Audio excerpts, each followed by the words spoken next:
Liza Soberano, kumpirmadong wala na sa Careless Music, binitiwan o umalis, anyari.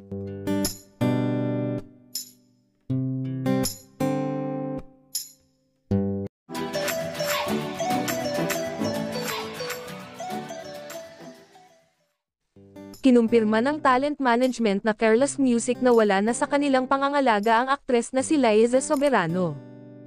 Naglabas ng opisyal na pahayag ang Careless Music, na nagkukumpirmang wala na sa ilalim ng pamamahala nila ang aktres na si Liza Soberano.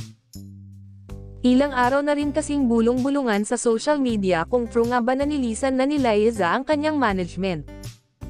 Mismong ang pamunuan na ng Careless Music ang nagsapubliko nito through a post last September 14, 2024, matapos ang ilang linggong bulong-bulungang umalis na sa kanilang poder si Liza.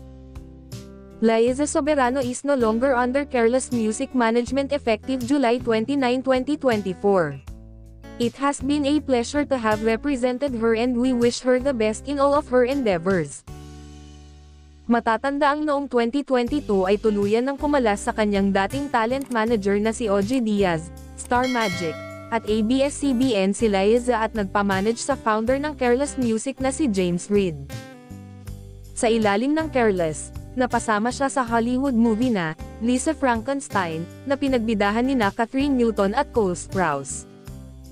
Ito ang kanyang kauna-unahang pelikula sa Hollywood. Samantala, hindi naman malinaw ang dahilan ng pagkalas ni Liza sa Careless. Hindi rin malinaw kung si Liza ba ang umalis o siya ang binitiwan ng management. Una nang pinag-usapan na tila hindi na raw mina-manage ng Careless si Liza matapos mapansin ng mga netizen na hindi na naka-follow sa Instagram accounts ng isa't isa ang Careless at ang aktres. Lumutang din ang isyong may relasyon daw si Liza at ang co-founder ng management na si Jeffrey O, na hindi naman kumpirmado. Sa ngayon ay wala pa namang pahayag si Liza hinggil sa kanyang pag-alis sa Careless Music.